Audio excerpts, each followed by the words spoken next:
Olá, meus amigos, boa noite. Hoje vamos continuar falando aí sobre o assunto de holding familiar e hoje um assunto um pouquinho mais específico, né? Que nós vamos abordar o que se chama de cláusula de reversão. Então, é uma cláusula que ela é utilizada no sistema de holding familiar, né? E nós vamos falar o que é uma cláusula de reversão, onde se aplica a cláusula de reversão no sistema de holding familiar, qual é o seu efeito prático e qual a sua previsão legal no sistema de ordenamento, né, de leis, e sua relação com outro tema bastante interessante e linkado aqui com a cláusula de reversão, que é a verticalização da transferência patrimonial. Antes de mais nada, né, para todos aqueles que já me conhecem do canal, né, eu agradeço aí que vocês estejam acompanhando nossos vídeos, né, dê o seu like, né, se gostar aqui das informações, e aqueles que ainda não me conhecem, né, acessem o meu canal no YouTube, se inscrevam no canal, né, comentem lá os vídeos que a gente vai postando, porque com os seus comentários a gente já vai trazendo também novas informações, né? E curtam os vídeos, tá certo? Mas vamos lá. Voltando ao nosso assunto aqui. Por que se diz que essa cláusula de reversão é uma cláusula tão importante, né? E a sua estrita ligação com a verticalização da transferência patrimonial. Qual é a previsão legal desta cláusula? Está no artigo 547 do Código Civil, né? Então vamos lá ler o que diz o artigo 547. O doador pode estipular que os bens doados voltem ao seu patrimônio se sobreviver ao donatário. Então, o que acontece? No sistema de holding familiar, nós sabemos que haverá a sucessão desses bens, né? No caso, seriam das cotas do capital social que está lá naquela empresa onde será feita a doação.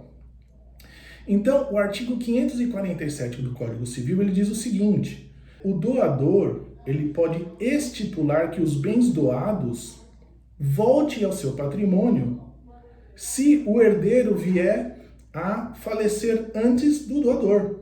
Porque, na realidade, imagine a seguinte situação: imagine uma família, tá certo?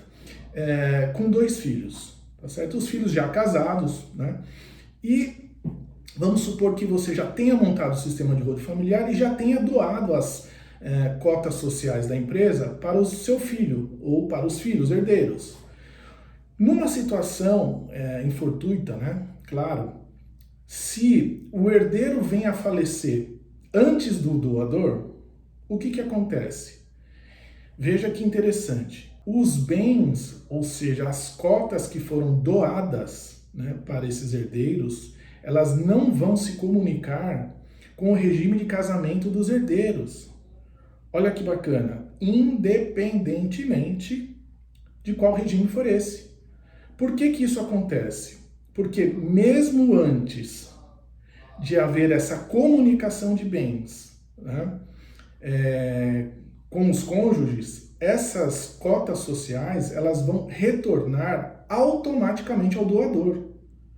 Então veja que esse assunto ele é interessante porque ele prevê uma proteção, né, dessas cotas que foram doadas, e aí sim a gente interliga com o assunto que nós falamos, da verticalização da transferência patrimonial. Por quê? Porque veja, os bens doados, as cotas doadas não se comunicam com os cônjuges dos herdeiros. Por isso, exatamente essa ligação estrita, né, da cláusula de reversão com a verticalização da transferência de patrimônio.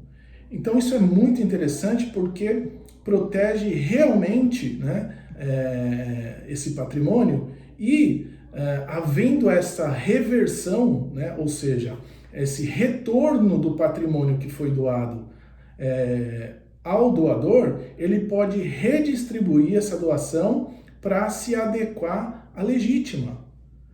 E isso acontece de forma automática.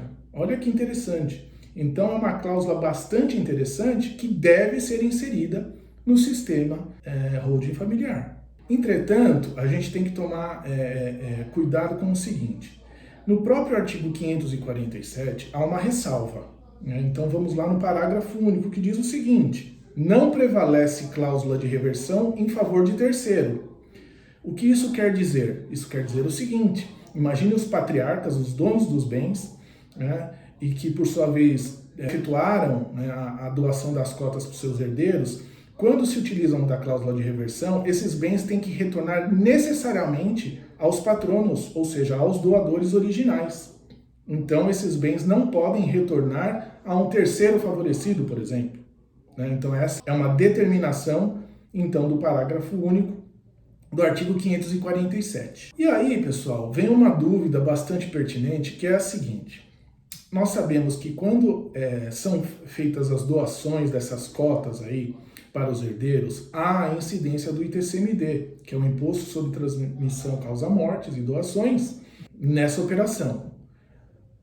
A pergunta que surge: utilizando-se a cláusula de reversão, ou seja, esses bens que retornam, né, ao patrimônio do doador ou doadores, será que há possibilidade de restituição do ITCMD?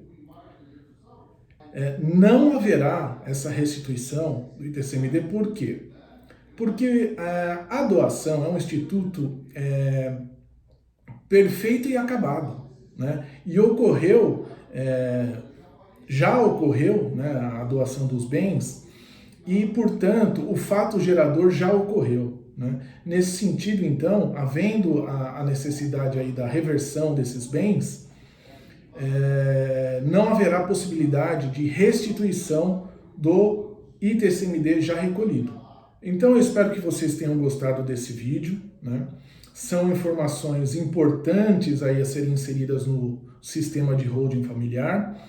Há sim outras cláusulas muito importantes, mas hoje aqui falando especificamente sobre a cláusula de reversão. Eu agradeço muito a atenção de todos, espero que tenham gostado das informações passadas. Aqueles que estão me acompanhando pela primeira vez, se inscrevam no canal, curtam os vídeos, lá tem bastante informação. A gente sempre está postando semanalmente conteúdo exclusivo sobre holding familiar. E espero vocês no próximo vídeo. Muito obrigado mais uma vez, forte abraço e até lá!